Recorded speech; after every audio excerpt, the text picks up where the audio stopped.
السلام علیکم ورحمۃ اللہ وبرکاتہ. کیا حال ہے آپ لوگ؟ خیریت سے؟ الحمد للہ. آپ سب کو دیکھ کے بہت خوشی ہو رہی ہے. ماشاء اللہ اتنے ڈسپلن سے آپ لوگ بیٹھے ہوئے ہیں.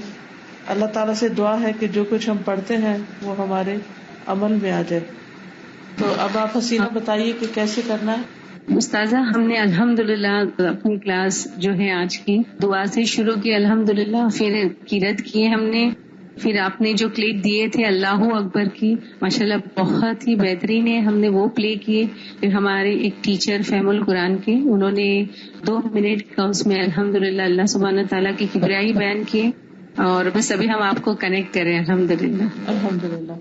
استاذہ، سب آپ کو میری ریکویسٹ ہے کہ میں سب کی طرف سے آپ کو بولنا چاہتی ہوں کہ وہ آپ کو دیکھنا چاہتے ہیں استاذہ، کیونکہ یہاں پر جو ہے نا کچھ ہمارے ریگولر اسٹوڈنٹ ہیں آج جو ماشاءاللہ 15 پارے تک ہمارے تعلیم القرآن میں ساتھ میں ہے، فہم القرآن، پھر قال رسول اللہ اور ابھی تعلیم القرآن الحمدللہ. جی، تو جو اسلام کے جو اسٹوڈنٹ ہیں سسٹر نسیم بورے الحمدللہ ماشاءاللہ وہ خود اپنی زبانی آپ کو بولیں گے. السلام علیکم ورحمۃ اللہ وبرکاتہ. وعلیکم السلام ورحمۃ اللہ وبرکاتہ. میری بہنوں، اس تعلیم القرآن کلاس میں آنے سے پہلے میں ایک ماحول سے تھی جو شرک، بدعت، مولانا، تعویذ، منتوں جیسے ہتھ کنڈوں میں گرفتار ہے. ایسی جماعتوں میں اور کلاسز میں شرکت کی مجھے اجازت نہ تھی اور نہ ہے. لیکن میری ایک بہن کی لگاتار کوشش اور بار بار دعوت سے میں نے ایک بار ہمت جٹا ہی دی. مانو اللہ نے مجھے ہدایت دے دی اور میں نے آہستہ آہستہ اس کلاس میں جانے کی شروعات کر دی. لیکن میرے گھر والوں کو پتا چل گیا، تانا کشی کی ابتدا ہو گئی. لیکن میری یہ بہن میری ہمت افزائی کرتی رہی کہ خاموش رہو، کچھ نہ بولو. سچ پوچھو تو قرآن میں نوشت علم کے اس بے بہا خزانے سے میں انجان تھی. یعنی سورہ فاتحہ سے لے کے پوری نماز کی ادائیگی کے کسی بھی لفظ کی معنی سے میں بے بہرا تھی. اس کلاس میں آنے کے بعد مجھے قرآن کی معنی کسی حد تک، اس کے لفظوں کی گہرائی اور تفسیر سمجھ میں آنے لگی. تو محسوس ہوا کہ ابھی تک زندگی بالکل بیکار، بے فضول، بے معنی اور بے مطلب گزری. اسلام کیا ہے پتا تھا، لیکن عمل بالکل ہی زیرو. ہم اسلام کو گرانٹیڈ لیتے ہیں کہ اللہ غفور الرحیم ہے. بے شک وہ غفور الرحیم ہے، لیکن کب، کیسے، کیوں، یہ سارے جواب ہمیں قرآن سے ہی ملیں گے اور مجھے ملنے لگے. الحمدللہ میں بھی عمل پیرا ہونے کی کوشش میں جٹ گئی. اس کلاس کی ہر طالب علم اور ہر ٹیچر، اساتذہ خود بہت ہی ملنسار، مددگار، پرجوش، قرآن کے اعتبار سے نیکیوں میں سبقت لے جانے والی ہے. ایسے ماحول نے میری ہمت اور بڑھا دی. اس کلاس کی کوآرڈینیٹر بہت کم عمر ہے جو اپنی زندگی، نجی زندگی، شوہر اور بیٹیوں کو وقت دینے کے باوجود اس خوبصورتی سے منظم ہونے کا ثبوت پیش کرتی ہے کہ میں دم بخود ہوں. ایک بار جدا ڈاکٹر فرحت کی کیسٹ میں کیے گئے بیان اور تفسیر کو سن لے گا، انشاءاللہ اتنا متاثر ہو جائے گا کہ وہ اپنے قدم آگے ہی بڑھاتی جائے گا، پیچھے نہیں ہٹے گی. یہ خاتون آپ سبوں کے لیے ایک رول ماڈل بن جائے گی انشاءاللہ. جب بھی مجھے کوئی مشکل یا پریشانی آتی ہے، مجھے خاندان سے پیغام آتا ہے، یہ جو تم قدم اٹھا رہی ہو اسے روک دو ورنہ دلدل میں پھنستی چلی جاؤ گی. میری بہنوں، اللہ سبحانہ تعالیٰ نے یہ ہماری آزمائش کے لیے ہی دنیا بنائی ہے کہ اللہ پر توکل ہے یا نہیں، تمہارا صبر تقوی مضبوط ہے یا نہیں. ابھی ابھی میں اپنی تازہ ترین مثال دیتی ہوں کہ خاندانی مسائل کی وجہ سے مجھے اپنا گھر چھوڑنا پڑا. پھر مجھے پیغام ملا کہ اب بھی سوچو، دیر نہیں ہوئی. لیکن میں نے اللہ پر اپنا یقین پختہ کر لیا تھا، اگر وہ ڈالتا ہے تو راستہ بھی نکالتا ہے. اور آپ کو یقین نہیں آئے گا کہ فرشتے کی طرح ایک انسان نے 8 دنوں کے لیے مجھے بنا کرائے خوبصورت گھر جس میں ساری سہولتیں موجود تھی، مجھے بالکل بنا بنایا گھر تھا. ماشاءاللہ مجھے کوئی تکلیف کا احساس نہیں ہوا اور الحمدللہ مجھے دوسرے گھر کا بھی انتظام ہوا. میں شفٹ بھی ہو گئی اور وہ لوگ تعجب میں پڑ گئے. دیکھیے لوگ ہمارا کتنا ہی برا چاہے، جب اللہ کا اذن نہ ہو کوئی ہمارا کچھ نہیں بگاڑ سکتا. اس بات کا ذکر قرآن میں بڑی خوبصورتی کے ساتھ بیان کیا گیا ہے. بامانی پڑھو گے تو جان جاؤ گے. دوسرا بدلاؤ حجاب ہے. اب تک میں بے پردہ گھومتی تھی، جو کام میں سہلا سال نہ کر سکی، تعلیم الاسلام اور ڈاکٹر فرحت کے بیان کی کشش نے ماشاءاللہ برقع لینے پر آمادہ کر لیا. یہاں بھی مجھے کمنٹس پاس ہوئے کہ 700 چوہے کھا کر بلی حج کو چلی، جوانی تو پوری بے پردہ گزاری، بڑھاپے میں برقع لیا. لیکن جہاں آنکھ کھلی سویرا ہے، اس بات کو سمجھ کے میں خاموش رہی کہ دیر سے صحیح لیکن اللہ نے ہدایت دے ہی دی. ماشاءاللہ.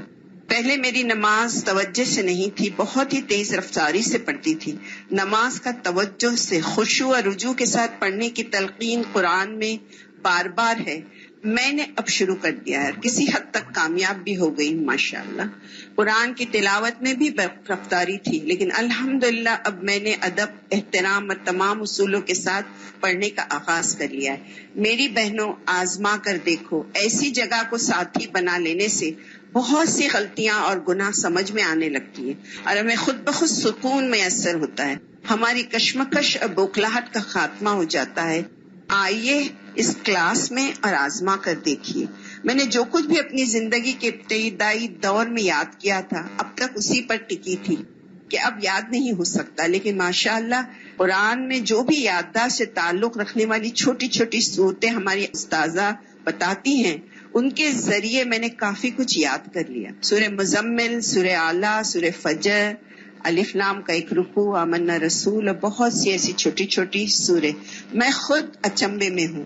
میری بہنوں، آپ گھبرائیے نہ. یہ کتاب، یہ کلاس، یہ اساتذہ کا جو بھی لیکچر ہے، اس قدر بابرکت و مقدس ہے کہ ایک بار آپ اس سے جڑ جاؤ گے تو آپ میں بھی سیکھنے کا جذبہ پیدا ہو جائے گا. جینے کا طریقہ آسان ہوگا، زبان میں شائستگی ہوگی، بڑوں کا لحاظ اور بچوں سے پیار ہو جائے گا. صلح رحمی، قطع رحمی، والدین، رشتہ داروں کے فرائض کا احساس اور انہیں عمل میں لانے کا جذبہ تعلیم القرآن کلاس میں آنے کے بعد ہی میرے نزدیک اجاگر ہوا ہے. قرآن کے صفوں پہ بار بار نماز، زکوٰۃ، صدقہ، صبر اور احسان کرنے والوں کا ذکر بہت ہی باریکی اور طوالت سے ہے. ہر بار صبر کرنے اور خاموش رہنے کی تلقین کی گئی ہے، کیونکہ شیطان ہر جگہ موجود ہمیں بھڑکانے کی طاق میں رہتا ہے اور ہماری خاموشی اور صبر اسے شرمندہ کر دیتی ہے. یہی سارا بدلاؤ مجھے تھوڑا تھوڑا محسوس ہو رہا ہے اپنے آپ میں، اور میں دعا گو ہوں کہ خداوند کریم اس میں شدت پیدا کرے. آمین. میری بہنوں، میری آپ سے درخواست ہے کہ تعلیم القرآن سے، ڈاکٹر فرحت کے بیان سے جڑ جائیے. جب میں اس عمر میں کر سکتی ہوں تو انشاءاللہ آپ سب ضرور کر پائیں گے انشاءاللہ.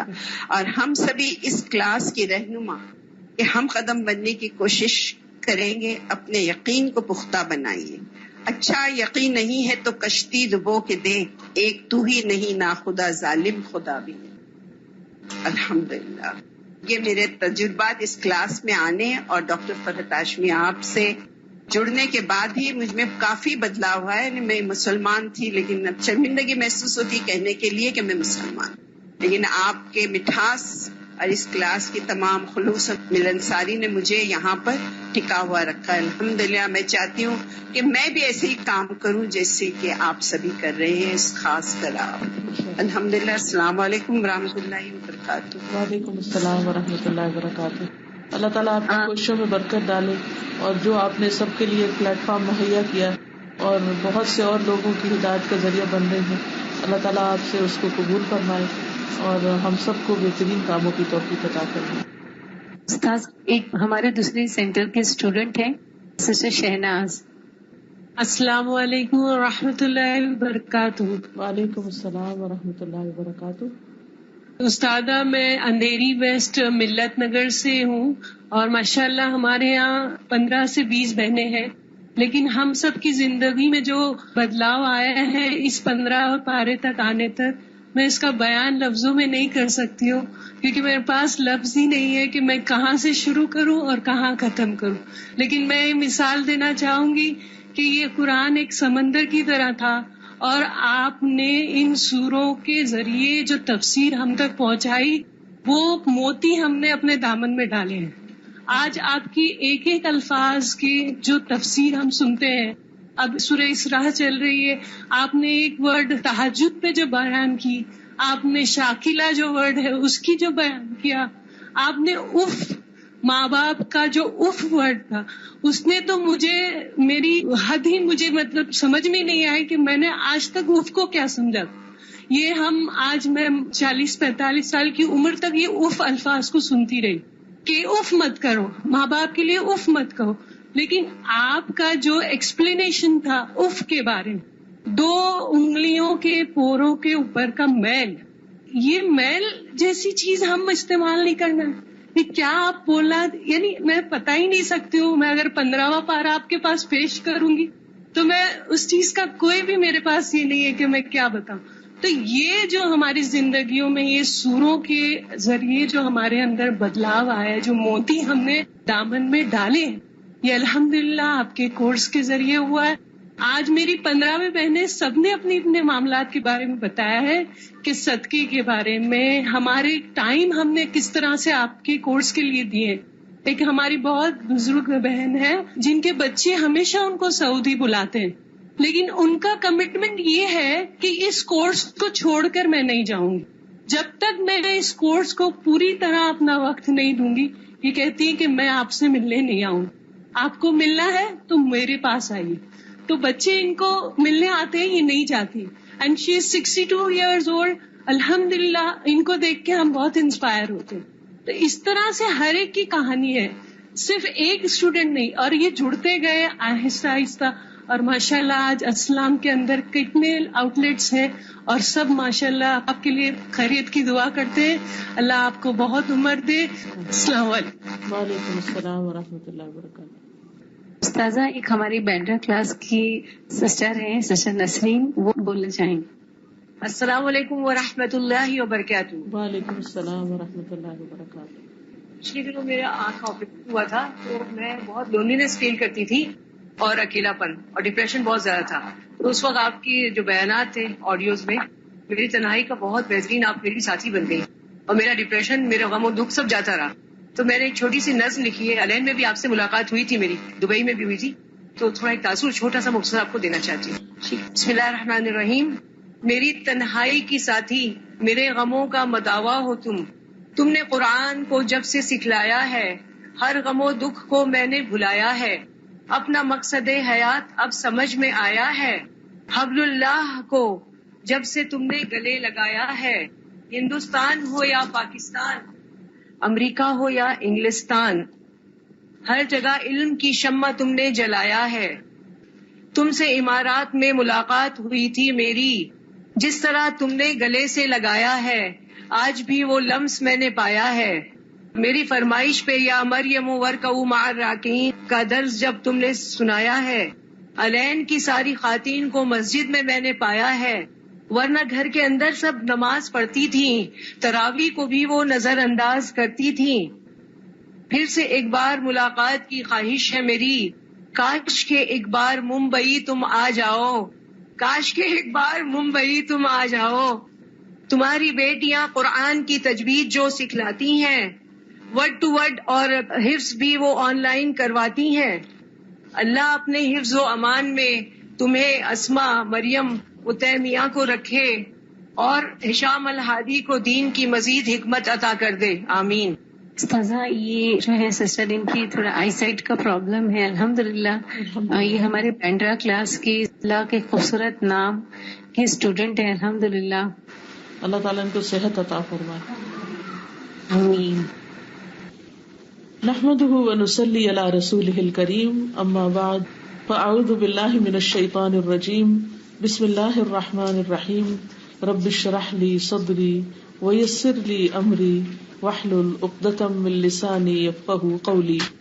آج میں انشاءاللہ آپ لوگوں کے ساتھ خوشگوار زندگی کے کچھ اصول اس موضوع پر بات کروں گی. میری یہ گفتگو جو ہے یہ شیخ عبد الرحمن سعدی کی کتاب الوسائل المفیدہ للحیات السعیدہ پر بیسڈ ہے، ویز ٹو ہیپی لائف. ہم میں سے ہر شخص یہ چاہتا ہے کہ اسے خوشگوار زندگی نصیب ہو. ہر شخص کا یہی دل چاہتا ہے کہ وہ اچھی زندگی بسر کرے، مرد ہو یا عورت ہو، جوان ہو یا بوڑھا ہو، بچہ ہو، کسی ملک کا، کسی نسل، کسی رنگ کا ہو. لیکن ہر شخص کی تمنا یہی ہے کہ اس کی زندگی اچھی. اور اچھی زندگی حاصل کرنے کے لیے اور اچھی زندگی گزارنے کے لیے ہم دیکھتے ہیں کہ ہر دین مذہب کے لوگ جو ہیں وہ کوششیں کرتے ہیں. اس پر طرح طرح کی کتابیں بھی لکھی گئی ہیں، لیکن اس کے باوجود لوگ ہیپی نظر نہیں آتے. تو آئیے ہم دیکھتے ہیں کہ ہمارا دین اس بارے میں کیا کہتا ہے. قرآن مجید میں ہمارے لیے اس کے بارے میں کیا رہنمائی، کیا تعلیم دی گئی ہے. ہم سب یہ جانتے ہیں کہ یہ زندگی ایک امتحان ہے اور اس میں انسان کو طرح طرح کے مسائل کا سامنا کرنا پڑتا ہے. ان مسائل کے حل کے لیے انسان مختلف طریقے اختیار کرتا ہے، لیکن بسا اوقات وہ طریقے فائدہ نہیں دیتے. کیا خوشگوار زندگی کا مقصد یہ ہے کہ انسان کی زندگی سے سارے غم نکل جائیں، سارے امتحان نکل جائیں، اسے کوئی مشکل پیش نہ آئے، وہ جیسا رہنا چاہتا ہے ویسا رہے، تو وہ زندگی اس کے لیے خوشگوار زندگی ہے؟ تو حقیقت میں خوشگوار زندگی ہے کیا؟ اچھی زندگی ہے کیا؟ پہلی بات تو یہ کہ یہ جو ہم سوچتے ہیں کہ ہماری زندگی میں کوئی غم ہی نہ رہے، کوئی مشکل ہی نہ رہے، کوئی امتحان ہی نہ رہے، تو یہ پاسبل نہیں، یہ ممکن نہیں. کیوں؟ اس لیے کہ اللہ سبحانہ وتعالیٰ نے قرآن مجید میں ہمیں بتا دیا ہے کہ وَلَنَبْلُوَنَّكُمْ بِشَيْءٍ مِّنَ الْخَوْفِ وَالْجُوعِ وَنَقْصٍ مِّنَ الْأَمْوَالِ وَالْأَنفُسِ وَالثَّمَرَاتِ، کہ ہم ضرور تمہیں آزمائیں گے، تمہارا امتحان لیں گے، تمہاری آزمائش کریں گے. اور اس لیے بھی کہ الذی خلق الموت والحیات لیبلوکم ایکم احسن عملا، کہ اس نے زندگی اور موت بنائی اس لیے تاکہ وہ تمہارا امتحان لے کر دیکھے، تمہیں آزما کر دیکھے کہ تم میں اچھے کام کرتا کون ہے. تو امتحان تو ہوگا، آزمائش تو آئے گی. تو پھر اللہ تعالیٰ بھی بتا رہے ہیں کہ ضرور آزمائش کروں گا، اور اللہ تعالیٰ نے ایک دوسری جگہ پر یہ بھی ہمیں بتا دیا کہ زندگی کا مقصد ہی انسان کو مختلف امتحانوں سے گزارنا ہے. اور دوسری طرف ہم دیکھتے ہیں کہ اللہ تعالیٰ یہ بھی ہمیں بتاتے ہیں کہ من عمل صالحا من ذکر او انثى وهو مؤمن فلنحيينه حیاتا طیبہ ولنجزینہم اجرہم باحسن ما كانوا يعملون، کہ جو کوئی نیک عمل کرے گا، خواہ مرد ہو یا عورت ہو، بس وہ مومن ہو، تو ہم اسے ضرور اچھی زندگی بسر کروائیں گے. تو اس کا مطلب یہ ہے کہ اچھی زندگی بھی ہے. تو ایک طرف امتحان ہے اور ایک طرف اچھی زندگی کی بشارت دی جا رہی ہے، اور بہترین اجر اور بہترین صلے اور بہترین انعام کی بشارت دی جا رہی ہے. تو یہ دو چیزیں اکٹھی کیسے ہو سکتی ہیں؟ ان کو کیسے اکٹھا کیا جائے؟ تو بات یہ ہے کہ اچھی زندگی کا یہ مطلب نہیں کہ امتحان ختم ہوں گے. امتحان تو ہوں گے. اللہ تعالیٰ نے جیسے فرمایا وَلَنَبْلُوَنَّكُمْ بِشَيْءٍ مِّنَ الْخَوْفِ، خوف ہوگا، والجوع بھوک ہوگی، ونقص من الاموال مال کم ہوگے، والانفس جانیں کم ہوگی، والثمرات پھلوں کی رزق کی کمی ہوگی. تو یہ سب کچھ تو ہوگا، لیکن ان سب چیزوں کی کمی کے باوجود خوش رہنا آنا چاہیے. یہ ہے اصل ایمان، یہ ہے اصل خوشگوار زندگی. اور یہ نصیب نہیں ہوتی مگر اس کو جس کے اندر ایمان ہو، جس کے اندر نیک کاموں کی طلب ہو، کوشش اور ہمت ہو، اور وہ نیک کام کرتا رہے. تو یہ چیزیں انسان کو سکون عطا کرتی. یعنی اگر کسی شخص کے اندر ایمان ہے، تقویٰ ہے، اللہ کا ڈر ہے، تو پھر کیا ہوگا؟ اس کی زندگی طوفانوں میں بھی، اندھیروں میں بھی، مشکلات میں بھی، بیماری میں بھی، ہر پریشانی میں اس کی زندگی پرسکون ہوگی. تو سکون کا تعلق اگرچہ بیرونی ماحول سے ہوتا ہے، لیکن جب تک سکون اپنے دل کے اندر نہیں ہوتا، جب تک اطمینان اور چین انسان کے اپنے اندر نہیں ہوتا، اس وقت تک انسان کہیں بھی سکون نہیں پا سکتا. اگر سکون صرف باہر ہوتا تو آپ دیکھیے کہ جو لوگ بڑے بڑے محلات میں رہتے ہیں، دنیا کی ہر نعمت انہیں میسر ہے، پھر تو وہ سب سے زیادہ پرسکون ہوتے ہیں. جن کو دنیا میں سب سے زیادہ نیم اور فیم ملا، بڑے بڑے سیلیبریٹیز، بڑے بڑے فلم سٹارز اور بڑے بڑے مختلف فیلڈ سے تعلق رکھنے والے لوگ، جن کی قابلیت اور جن کی شہرت کا لوہا دنیا مانتی، پھر تو چاہیے تھا کہ وہ سب سے کامیاب لوگ ہوتے اور سب سے خوشحال لوگ ہوتے. لیکن اگر آپ انٹرنیٹ پر سرچ کریں، گوگل پہ جائیں اور دیکھیں کہ سب سے زیادہ خودکشی کن لوگوں نے کی، تو وہ آپ دیکھیں گے کہ غریب لوگوں نے نہیں کی، وہ بیمار لوگوں نے نہیں کی، وہ دنیاوی مشکلات میں پڑے ہوئے لوگوں نے نہیں کی، کہ جن کو دنیا پوری طرح ملی نہیں تھی. سب سے زیادہ خودکشی کرنے والے لوگ وہ ہیں کہ جنہیں دنیا زیادہ مل گئی. جنہیں زیادہ شہرت مل گئی, زیادہ عزت مل گئی, زیادہ بڑا نام مل گیا, اور انہوں نے دنیا کی ہر نعمت دیکھ لی, لیکن اس کے باوجود, ہر چیز پانے کے باوجود, جب انہیں خوشی نہیں ملی تو انہوں نے اپنے آپ کو ختم کر دیا. اور بڑے بڑے مشہور نام آپ کو ملیں گے کہ لوگ تمنا کرتے ہیں کہ ان جیسی زندگی ان کو ملے, لیکن حقیقت کیا ہوئی, اینڈ ریزلٹ کیا ہوا, انجام کیا ہوا, کہ ان لوگوں نے اپنے آپ کو ہی ختم کر دیا, خود کو ہی قتل کر دیا. تو جو شخص ایک خوشگوار زندگی بسر کر رہا ہو, ہیپی لائف بسر کر رہا ہو, وہ خود کو قتل نہیں کرتا. یہاں یہ تو ہو سکتا ہے کہ اس کا دماغ چل جائے تو وہ خود کو ختم کر دے, لیکن حقیقت یہ ہے کہ خود کو ختم وہی کرتا ہے جو ڈپریشن کا شکار ہوتا ہے, جو غموں کا شکار ہوتا ہے, جس کے لیے جینے کی کوئی تمنا, آرزو اور کوئی چیز دنیا میں باقی نہیں رہتی. تو ایسا شخص پھر جینا ہی نہیں چاہتا. تو اس صورت میں انسان کو یہ سوچنا چاہیے کہ پھر اگر اللہ تعالیٰ نے وعدہ کیا ہے کہ میں ضرور اچھی زندگی بسر کراؤں گا, تو آخر وہ کیا چیز ہے جو اچھی زندگی کا باعث بنتی ہے؟ تو وہ دو چیزیں ہیں جو بنیاد میں ہیں, اور وہ ہے ایمان اور عمل صالح. ایمان اور عمل صالح. تو بات یہ ہے کہ اگر ہم واقعی خوشگوار زندگی چاہتے ہیں تو اس کے لیے ہمیں اپنے ایمان کی تجدید کرنی ہوگی, اپنے ایمان کو بہترین بنانا ہوگا, اور پھر اس کے ساتھ ساتھ اچھے عمل کرنے ہوں گے. حقیقت یہ ہے کہ عمل صالح جو ہیں, اچھے اعمال جو ہیں, وہ ایمان کا حصہ ہیں, دے آر پارٹ آف ایمان.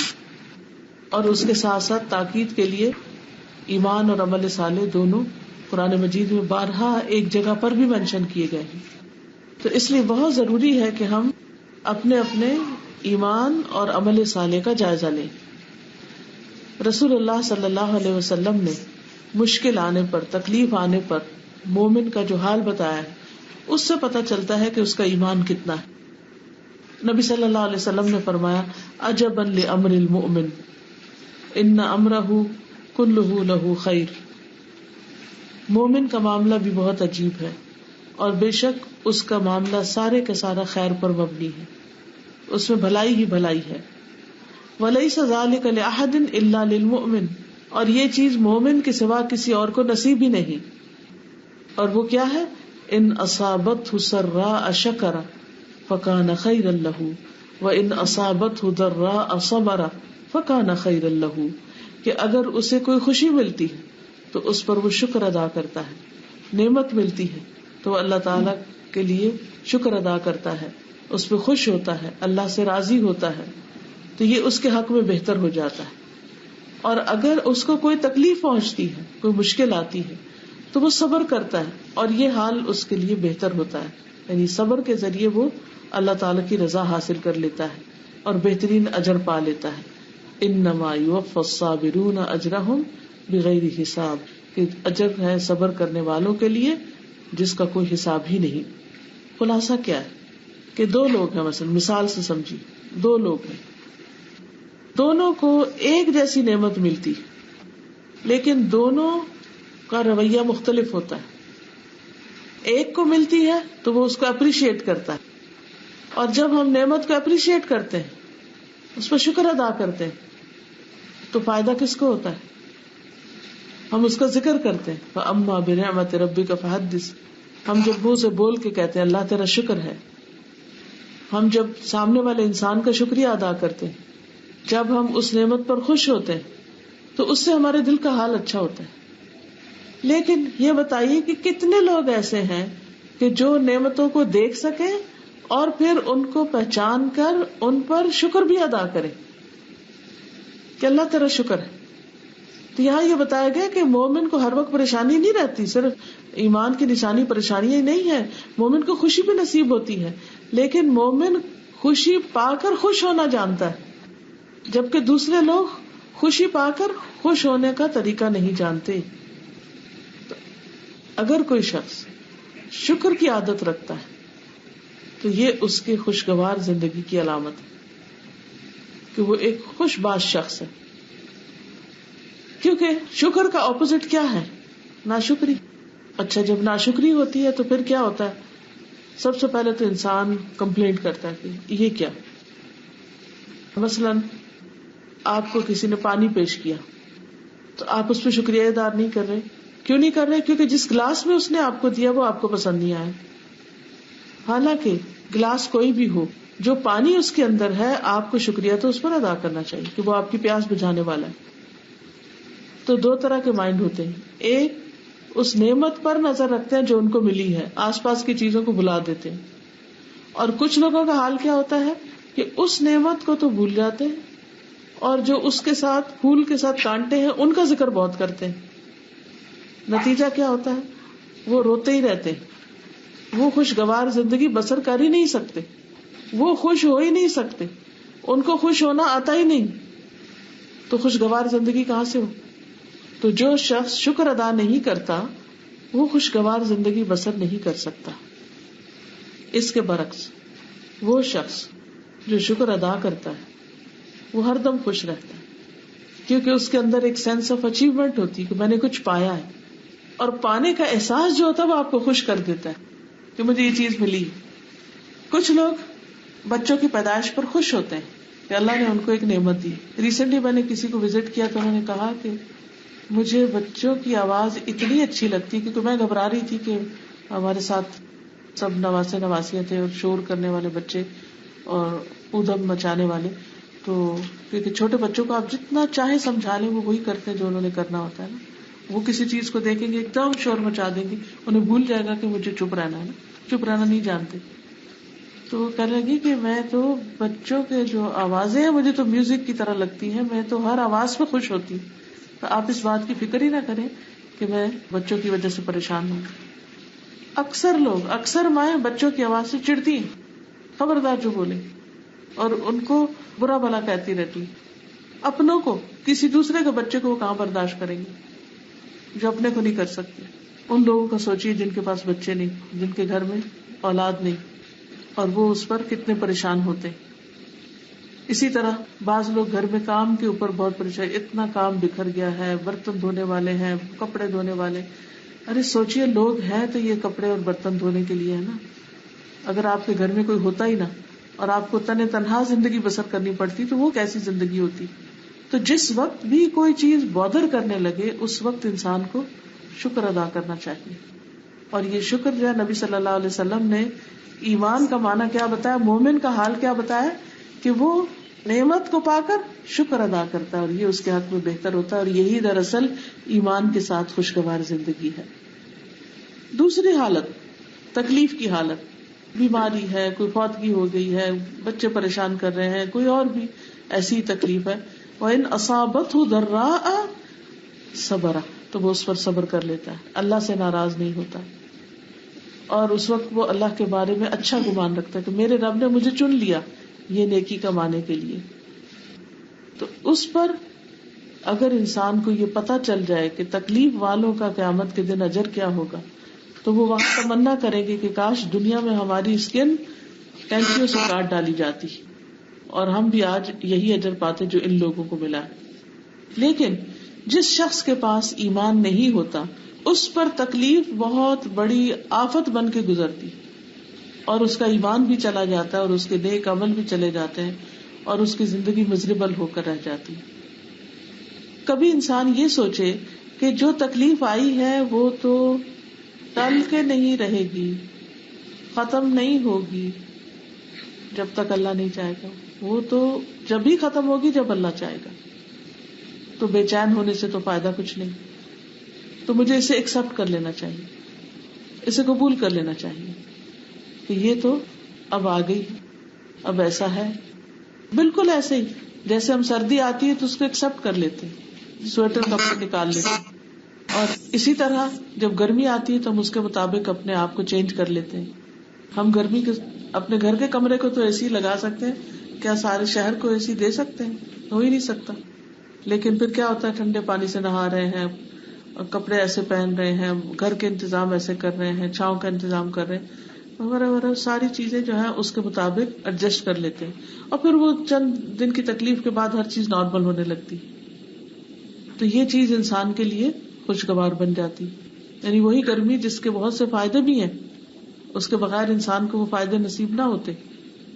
کہ آپ دیکھیے گرمی کے آنے سے کتنے پھل پکتے ہیں، کئی درخت ہرے بھرے ہو جاتے ہیں اور بہت سی چیزیں ہیں. لیکن یہ حال صرف مومن کا ہوتا ہے، یعنی خوشگوار زندگی صرف مومن کی ہوتی ہے. اس کے برعکس ان الذین لا یؤمنون بآیات اللہ لا یہدیہم اللہ ولہم عذاب علیم. بے شک وہ لوگ جو ایمان نہیں لاتے اللہ کی آیات پر، اللہ ان کو ہدایت نہیں دیتا اور ان کے لیے دردناک عذاب ہے. جو اللہ کی بات کو نہیں مانتے، ایمان نہیں رکھتے، تو اللہ ان کو ہدایت نہیں دیتا، ان کی تکلیف نہیں جاتی، ان کو سمجھ ہی نہیں آتی تکلیف کیوں آئی اور کیوں گئی. جیسے منافق کا حال ہوتا ہے، منافق کو نہیں سمجھ آتی کہ اس کے رب نے اسے کیوں پکڑا اور کیوں چھوڑ دیا. اس کے برعکس جو مومن ہوتا ہے اس کو اچھی طرح سمجھ آ جاتی ہے کہ اس کی آزمائش کیوں ہو رہی ہے اور اللہ تعالیٰ نے کوئی خاص امتحان اس پہ کیوں ڈالا. تو جو ایمان لاتے ہیں آیتوں پر، پھر وہ آیتیں پڑھتے ہیں، اور جو آیتیں پڑھتے ہیں پھر ان پر عمل کرتے ہیں، اور جب عمل کرتے ہیں تو ان کی زندگی خوشگوار ہو جاتی. تو خلاصہ کیا ہے اس بات کا؟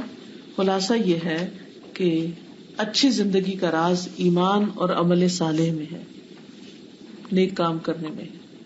اور ایمان جو ہے وہ علم کے ساتھ ہوتا ہے، علم اور عمل کے ساتھ. قرآن مجید میں اللہ تعالیٰ فرماتے فَاعْلَمْ أَنَّهُ لَا إِلَٰهَ إِلَّا هُوَ، جان لو کہ اللہ کے سوا کوئی الہ نہیں. تو اس کے لیے علم بھی حاصل کرنا ہے اور اس کے لیے اس علم پر عمل بھی کرنا ہے، کیونکہ جو شخص علم پر عمل نہیں کرتا وہ کبھی بھی خوشگوار زندگی بسر نہیں کر سکتا. وہ علم اس کے لیے بوجھ بنتا چلا جاتا ہے. یہ پہلا نقطہ ہے، پہلی بات ہے. کہنے کا مطلب یہ تھا کہ کچھ لوگ کہتے ہیں کہ ایمان بھی ہے، مشکل کیوں آئی ہے؟ تو انہیں اپنے ایمان کی تجدید کی ضرورت ہے. مشکل تو مومنوں پر ہی آتی ہے، اللہ مومنوں کو ہی آزماتا ہے. نبی صلی اللہ علیہ وسلم اور آپ کے صحابہ پر کیا کوئی مشکل آئی تھی؟ آئی تھی نا، سب جانتے ہیں کہ آئی تھی. تو اگر ان پر مشکل آئی تھی تو کیا وہ ہر وقت غم مناتے رہتے تھے، ہر وقت روتے دھوتے رہتے تھے؟ وہ کتنے پرسکون لوگ تھے. کیوں؟ کیونکہ ان کا ایمان تھا. جنگ احد کے بعد فوراً ایک اور جنگ کے لیے بلا لیا گیا، تو کس طرح وہ خوشی خوشی سب نکلے. تو اسی طرح ذاتی زندگی میں بھی اور معاشی زندگی میں بھی بڑے بڑے حادثے پیش آئے. ہجرت کی تو سارے گھر بار کاروبار پورے چھوڑ دیے. کیا وہ مدینہ آ کے تو انہوں نے صفیں بچھا لی اور سارا وقت روتے رہتے تھے اور پریشان رہتے تھے اور ڈپریشن میں رہتے تھے؟ نہیں، ان کو مکہ یاد ضرور آتا تھا، ان کا دل ابھی نہیں لگتا تھا شروع میں، لیکن نبی صلی اللہ علیہ وسلم نے سب کے لیے دعا کی اور سب کے دل لگ گئے. اور یہاں تک لگے کہ جب آپ حجۃ الوداع کرتے ہیں تو بس صرف اتنے دن مکہ میں ٹھہرتے ہیں جتنے دن حج ہوتا ہے، فوراً واپس آتے ہیں. کوئی بھی پھر مدینہ سے جا کر واپس مکہ میں نہیں رہا، حالانکہ وہ ان کا گھر تھا، ان کی ہوم لینڈ تھی، لیکن اللہ نے مدینہ ان کے لیے بہت زیادہ محبوب کر دیا. تو یہ سب نعمتیں ایمان کے ساتھ ملتی. دوسری چیز، الاحسان الی الخلق بالقول والفعل، مخلوق کے ساتھ احسان قول اور فعل کے ساتھ. اگر کوئی شخص یہ چاہتا ہے کہ اس کی زندگی خوشگوار ہو تو اس کو کیا کرنا چاہیے؟ لوگوں کے ساتھ اچھی طرح پیش آنا چاہیے. جیسے قرآن مجید میں آتا ہے قولوا للناس حسنا، لوگوں کے ساتھ اچھی طرح بات کرو. جب آپ کسی سے اچھے سے بات کریں گے تو آپ کے اندر ایک خوشی آئے گی، اور اگر آپ غلط طریقے سے بات کریں گے تو آپ کے دل کے اندر خود تکلیف پیدا ہوگی، آپ کے دل کے اندر ایک ملال آئے گا، ایک گلٹ سی آئے گی. بعض اوقات ہم غصے میں آ کے دوسرے کو برا بھلا کہہ دیتے ہیں، لیکن اس کے بعد حال کیا ہوتا ہے؟ چلیے یہ دو جملے تو سب کو آتے ہیں، I love you, I hate you. اب سب جتنے لوگ بیٹھے ہیں سب دائیں اور بائیں مڑ کے پہلے سب کہیں آئی لو یو، اور پھر دیکھیں چہروں کا حال کیا ہے. جب یہ ختم ہو جائے تو دوبارہ کہیں آئی ہیٹ یو، تو پھر چہروں کا حال دیکھیں کیا ہے. کہیے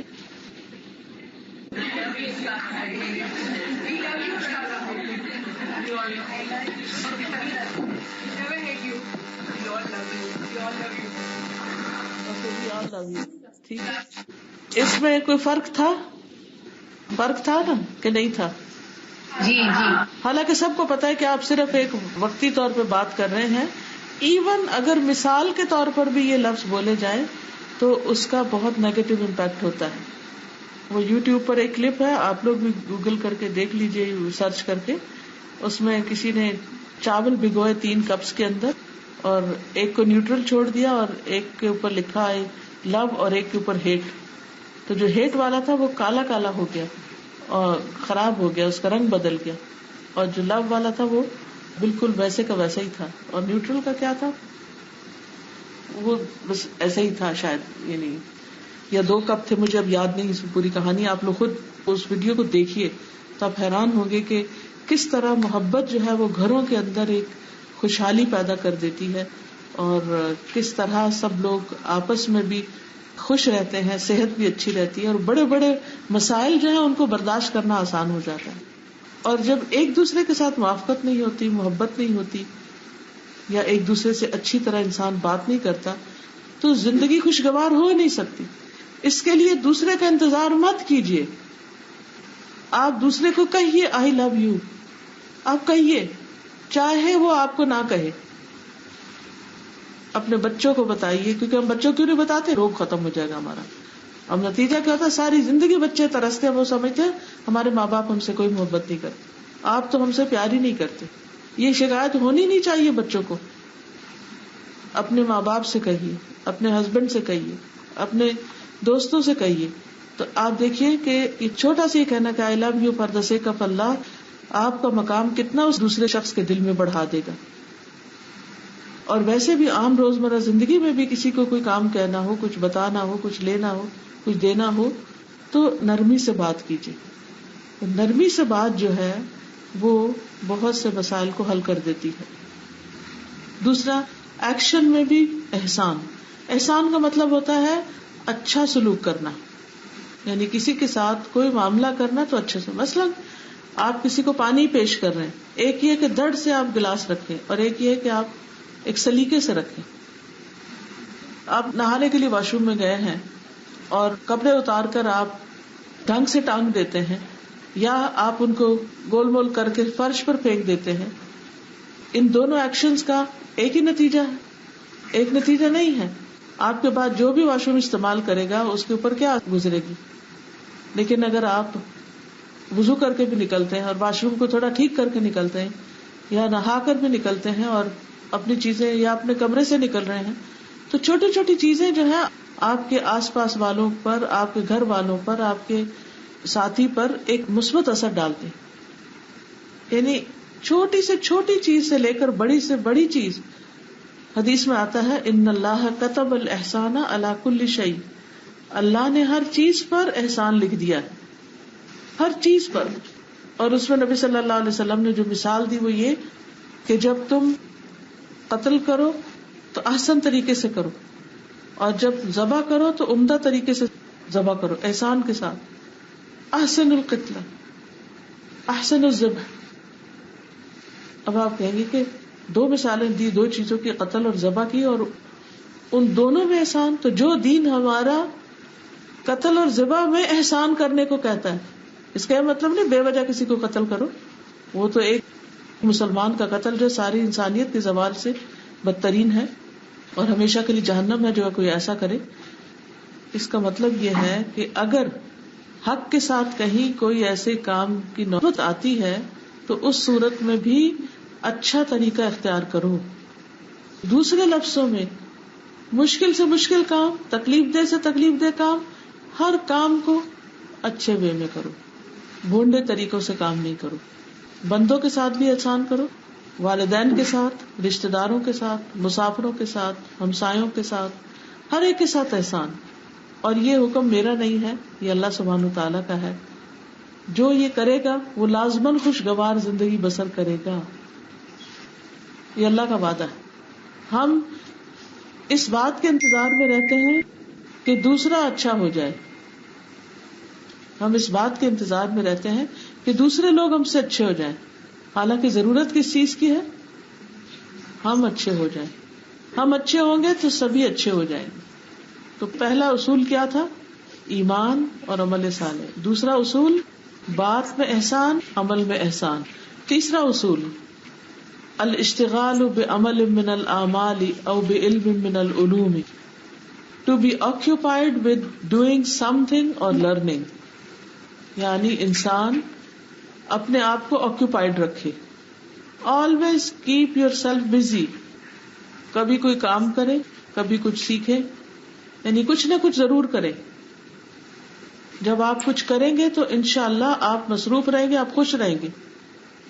سب سے زیادہ بور، پریشان، غمگین، فرسٹریٹڈ وہ لوگ ہوتے ہیں جن کے پاس کرنے کا کچھ کام نہیں ہوتا، اور وہ خود بھی پریشان ہوتے ہیں اور دوسروں کو بھی پریشان کرتے ہیں. میرے والد ہمیشہ کہتے تھے کہ جنوں کو قابو کرو. مطلب ان کا یہ تھا کہ جو بچوں کو کسی کام لگاؤ، ورنہ بچے شرارتیں کریں گے، بدتمیزی کریں گے، کچھ نہ کچھ غلط کریں گے. تو اسی لیے آج کے جدید دور میں بچوں کی تربیت کے لیے بہت اہم اصول کیا ہے؟ ان کو ایکٹیویٹیز میں مصروف رکھو. اور ایجوکیشن بھی کیسی ہو؟ صرف کتابیں پڑھنے اور رٹنے کی نہیں، activity based, hands on activities. ایسا مصروف رکھو کہ کچھ سیکھتے بھی چلے جائیں اور اس کے علاوہ کوئی غلط کام نہ کریں، پریشان نہ کریں. کیونکہ بچوں میں بھی بہت انرجی ہوتی ہے اور جب ان کے پاس کرنے کا کام نہیں ہوتا تو پھر پریشانی کا باعث بنتے ہیں. یوتھ میں بھی بہت انرجی ہوتی ہے، لیکن ہمارے ینگسٹر کے پاس جب کوئی کام نہیں ہوتا تو پھر وہ کیا کرتے ہیں؟ سارا دن سوتے ہیں، یا وہ لیپ ٹاپ کے ساتھ گلوڈ رہتے ہیں، یا پھر وہ ایسے کاموں میں مصروف ہو جاتے ہیں کہ جو فائدے کے نہیں ہوتے، یا ماں باپ پہ چلاتے ہیں، یا بہن بھائیوں کے ساتھ. لیکن جو بچے اپنی پڑھائی میں، اپنے کاموں میں، کسی بزنس میں، کام کاروبار میں مصروف ہوتے، ان کا مزاج نسبتاً فرق ہوتا ہے بیکار لوگوں سے.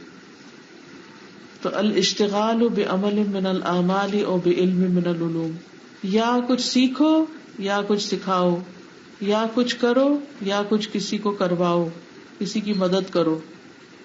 اسی لیے وہ حدیث میں آتا ہے خیرکم من تعلم القرآن وعلمہ. تم میں بہترین ہے وہ لوگ جو کیا کرے؟ قرآن سیکھے یا سکھائے. یعنی یا خود پڑھتے رہو یا پڑھاتے رہو. مثلاً اگر اس کا ناظرہ ٹھیک نہیں، تجوید ٹھیک نہیں، تو سیکھنا شروع کر دو. اگر ناظرہ تجوید بہت اچھا ہے تو حفظ کرنا شروع کر دو. اگر حفظ کیا ہوا ہے تو اس کو پکا کرنا شروع کر دو، اس کی دہرائی کرتے رہو. اگر سمجھ کے نہیں پڑھا تو سمجھ کے پڑھنے کی کوشش کرو. اگر ایک دفعہ پڑھ لیا تو دوبارہ اس کو پڑھو، کیونکہ بہت سی چیزیں پڑھ کے بھول جاتی. اور یہ مارک کرو کہ کن کن چیزوں پر ابھی تک عمل نہیں کیا، اور اگر یہ چیزیں آ جائیں تو پھر انسان دوسروں کو بھی سکھانا شروع کرے. تو یا علم یا کام، ٹھیک ہے، کچھ نہ کچھ کرتے رہو. آپ دیکھیں گے کہ ایسے لوگ بہت کم پریشان ہوتے ہیں، بہت کم بد اخلاقی پھر کرتے ہیں، کیونکہ وہ اپنے کام میں اتنے مصروف ہیں کہ انہیں وقت ہی نہیں ہے کہ وہ منفی باتیں سوچیں. تو کیپ یور سیلف بزی.